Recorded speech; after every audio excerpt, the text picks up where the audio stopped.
Hey everybody, and welcome to another episode of the Hilltop Sports Report. My name is Jumpin' Jack Carlson, your host, and this is episode 36 of the podcast. My very special guest on this episode of the podcast is Ava Claussen-Tubbs from the track and field programs here on the Hilltop. Ava had a spectacular December in the first two meets of her season, and the Rams are getting set for their first meet of the 2025 edition of the 24-25 campaign of indoor for track and field. Without further ado, let's hit the music and start the show. Let's go Rams! Let's go Rams!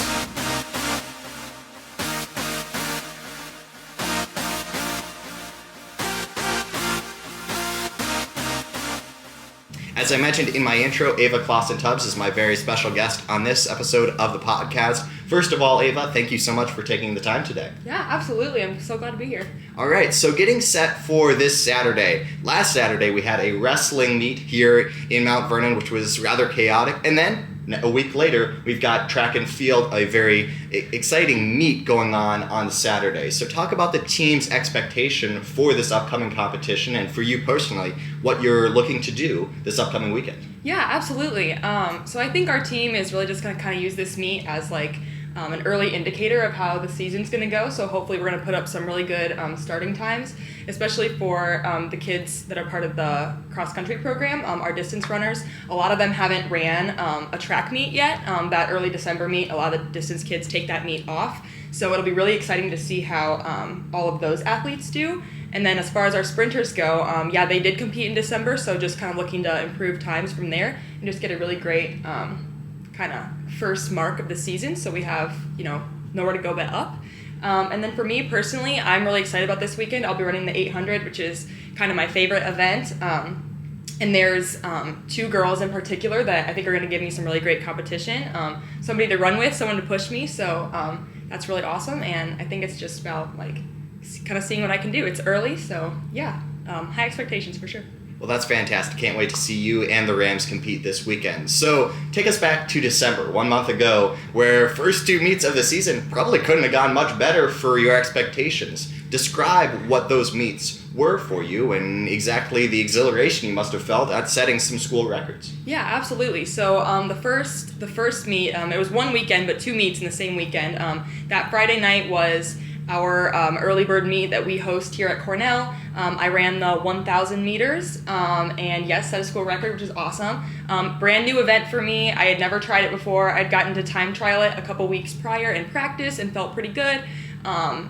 So we just kind of thought, what the heck, let's just go out and do it. And I was pretty surprised with how, confident and also strong I felt through the race. I've never raced a distance that far. The 800 has always kind of been my cap. So adding that extra 200 meters was intimidating at first, but I actually really enjoyed myself, and it was a great race. And then the following day was Saturday's meet. I ran the 600, which was also a new event for me, so right in between the 400 and the 800. And I will say, that was a less comfortable race for me, just kind of a weird pace and a weird distance, but I just barely cracked out school record too, and actually, funny enough, I was the only one in the race, so I raced nobody. I ran completely by myself, which was definitely intimidating, and my legs were tired from the day before, but I definitely got that record too, which is what I had wanted for the weekend. But yeah. Well, I can't even imagine racing against yourself. That is definitely quite a challenge. It was a little scary, but it was good. Yeah, it was good. Well, that's fantastic. And for you here on the Hilltop, you spent your first semester in college at Arizona State, and then you transferred to the Ramley in that second semester of your freshman year. Describe what the Ramley means to you throughout your time here so far on the Hilltop and how it differs from other colleges. Yeah, absolutely. So I don't have to go into too much detail about Arizona State, but basically my biggest two problems for me was that it was far from home and really, really big. I felt like it was hard to make friends and make connections with people, especially with professors and faculty. Each of those professors have hundreds of students they have to deal with all the time, whereas here at Cornell, each professor is teaching one class at a time with 12 students in it, so being one of 12 definitely feels a lot more, you feel a lot more important being one of 12 than you do being one of, 1,000 or a couple hundred at the least. So I think for me, the Ramley just really means having a safe space and a place to call home and a place where you feel comfortable and confident and very seen and recognized. I feel like I have so many friends here, so many faculty members here that see me and know me and care about me, and I think that especially at other big schools, like you don't always feel that way. So I feel super blessed and happy to be here, and it's a world of difference from my first semester. So that's awesome. We're so glad to have you here on the Hilltop. And now we're going to go back in time. Growing up with a very athletic household, your father played at Cornell College with the men's basketball program and was inducted into the Hall of Fame for the entire school in 2008. Your uncle played at the University of Iowa. He played basketball. So 2 basketball players very close to you growing up. Talk about how it was for you to play basketball growing up, if you did, and then also perhaps why you went a different direction. Yeah, absolutely. So basketball was kind of like my first sport, like before, obviously like in middle school sports started in like 7th grade, but I was playing, like club teams and that kind of thing before that. But basketball was like my first sport ever. And I think that was definitely because, my dad was so comfortable with basketball. So he was my first ever coach. And so basketball, like I played for a really long time, and I would say that's kind of how I first got like interested in athletics. Like that's how I became an athlete, was by playing basketball. And I really enjoyed like the years that I played when I was young and played on my dad's team. By the time I got to high school, like it was still a good experience, but I kind of just realized like maybe this isn't what I'm best at and isn't what I really enjoy the most. To be fair, I didn't even run track my senior year of high school because I also hated track at the time. And that's, something great to say about the Ramily is that I can totally say that I love it now. And that hasn't always been the case for me. But I think like my talent has always just lied a little bit more with running. And so when I came to Cornell, like it was the track coach, not the basketball coach, that reached out to me and said, hey, we'd like to consider having you on the team. So I think that's kind of why I went that direction. But yeah, basketball has always kind of been a big part of like my life and me and my brother's upbringing too, just because my dad does have obviously such a connection to the sport. So that's fantastic. And one of the things I wanted to follow up with you mentioned the track coach, Jerry Monner, reaching out to you when you first came to Cornell. What does he mean to you, and what was that first bit like, getting to know him and getting to know the team? Yeah, absolutely.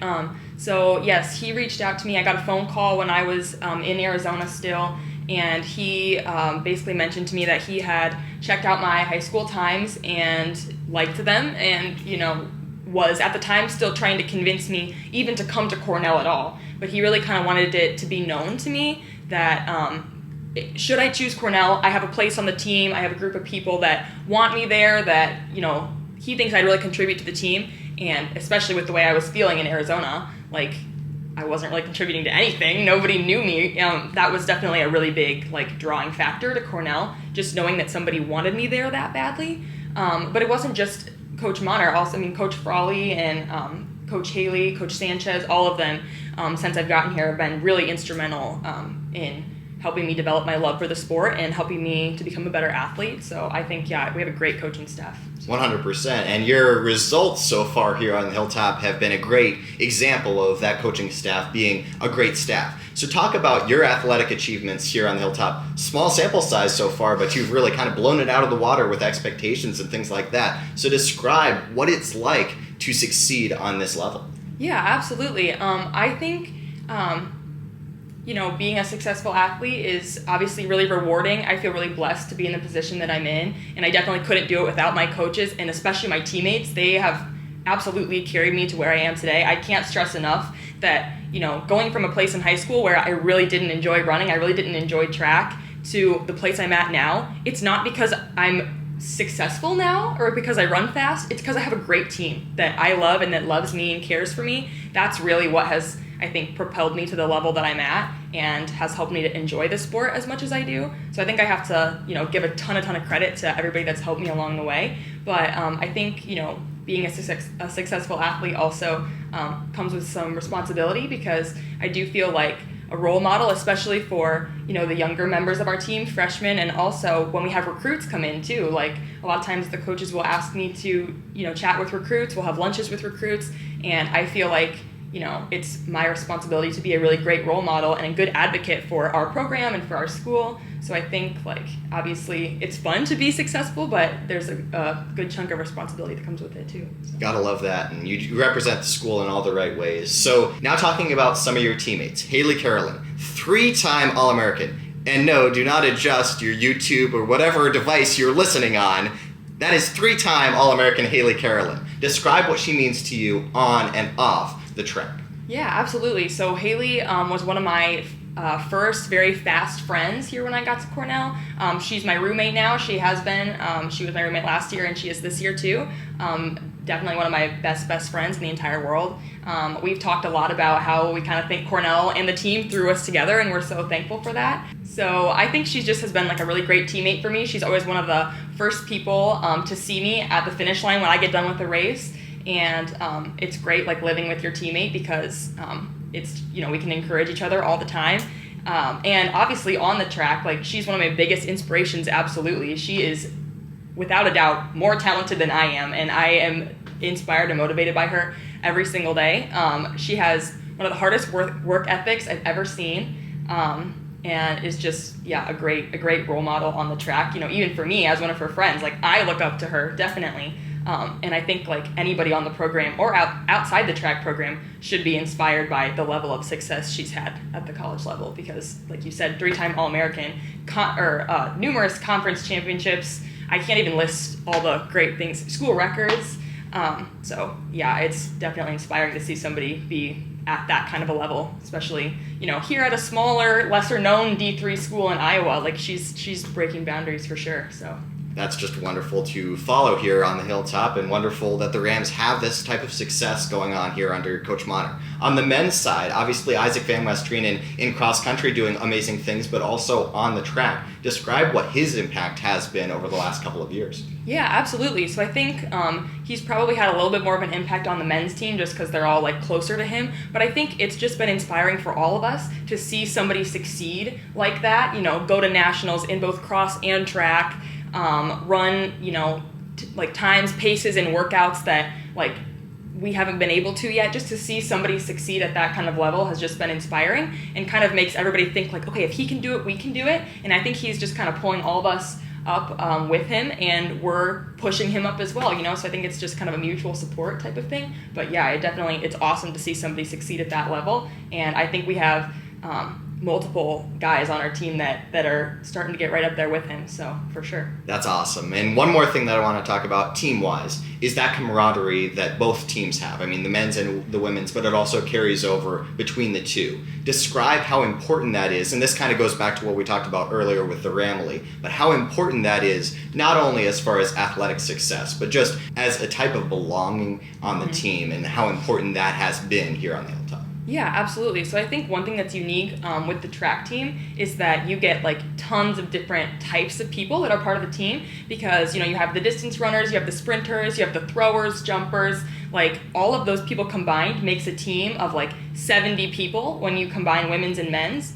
And obviously like the distance runners are different from the throwers, who are different from, so we have just like a lot of diverse backgrounds and people that have come from all different places, and I think like having a support group that big is just really awesome. There's always someone to cheer for, always someone who's cheering for you, and I just feel like I have a ton of people that have my back. And I also think it's really unique that we are kind of like a co-ed team. Obviously we have the women's team and the men's team, but we're so tightly integrated that it really feels like all the members of the men's team are my teammates as much as the women's team are. I work out on Tuesday afternoons, and my workout group is guys. I work Anders and Owen, and some other people fluctuate in and out of there, but they're just as good of teammates to me as the women's team has been. And so I really feel like just having like a 70-person team, but everyone is as good of a teammate as some of those smaller teams are, is just really, really awesome. And that's totally unique, I think, to track and field. So. Yeah, and it really is unique to the Ramley, too, and what the program has built as far as a culture. Oh, absolutely.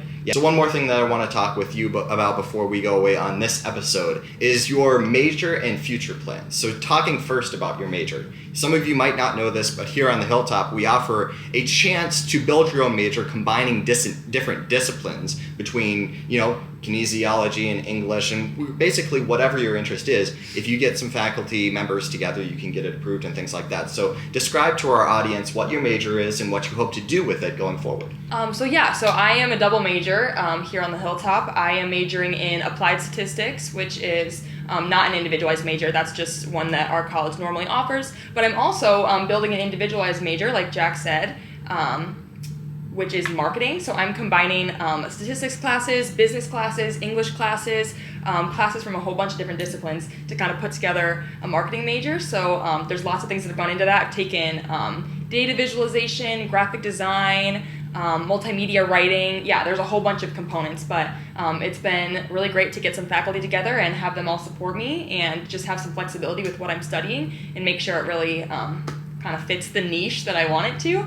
As far as future plans, I'm not 100% sure yet, and I think that's okay. I feel like my combination of majors are pretty widely applicable, so I feel pretty confident that I can find something that I enjoy. But I think where I'm headed now is something in the like market research type field. So using those statistics to uncover like business insights, marketing insights, those kind of things. A lot of those decisions are very like data and stats driven. And I would love to be the kind of person that figures that stuff out. So that's kind of the general direction. But as far as like one pinpointed thing, I'm not sure. And I think, that's okay for right now. So, yeah. Yeah, wishing you nothing but the best with that. And actually, I lied. One more bonus thing. We've got a bonus question on top of that last question. So you are also involved in the music program here at Cornell College in addition to athletics. Describe what those people mean to you and the lessons that you've learned from being inside that program. Absolutely. So I have been a musician almost as long as I've been an athlete. All through high school, I was very active in our high school music program. I was in choir, show choir. I did the musicals. So I've always been very active in that realm. I am a vocal scholarship winner here at Cornell. So I have a scholarship that I maintain. I take voice lessons, sing in the choir, do a couple different programs we put on, so musical theater scenes, opera scenes is what we're working on right now. So I've gotten to study like a lot of different kind of disciplines of vocal music, and that's been really awesome. One thing that I want to highlight is how well my music faculty and my the track and field faculty have worked together to make sure I can do both things. There's been so much flexibility on both of their ends. Sometimes I have to leave choir early, sometimes I have to come to practice late. One really notable time was last year at indoor conference. We were at Ripon, which is 3 hours away. I ran my last race, which was the 4x4, literally ran from the finish line into my parents' car. They drove me 3 hours home. I changed clothes into my concert black dress and heels in the bathroom of the church we were performing in and got on stage like 5 minutes later. So I left the meet early, rode home with my parents, came to the concert late, and my coaches and my choir director were both totally fine with that. They were like, whatever you need to do to make sure you can get here, we really want you to be able to do everything you want to do. And I think that's one thing that's really unique to being here at Cornell is everyone is so willing to let you take advantage of all the opportunities you want to. And my coaches have been super supportive of me as a musician, and my music faculty have been really supportive of me as an athlete. And I think that's really important. So, yeah. Gotta love that. And for those of you who might be considering Cornell College, this ability to manage different things here on the Hilltop is fantastic. So I'd encourage you to check out Cornell College. So some free pub for the college here on this episode of the podcast. Wishing you nothing but the best of luck inside of athletics and so also in life in general. Thank you so much for taking the time once again. Yeah, absolutely. Thanks so much for having me. It's been a total pleasure. So, yeah. All right. So follow along with Ava and the entire Cornell track and field team this weekend in Mount Vernon. If you have the ability to come down to the SAW Arena at 11 a.m., that's when everything will get started here on the Hilltop. We encourage you to bring your indoor voices as far as getting inside, but then cheer loudly for your Rams and for everybody competing this weekend. We thank you so much for taking the time on this episode of the podcast to tune in. We'll be back next week with another episode of the Hilltop Sports Report. My name is Jumpin' Jack Carlson, speaking on behalf of the Cornell College Rams, saying, I'll see you next time. Let's go Rams! Let's go Rams!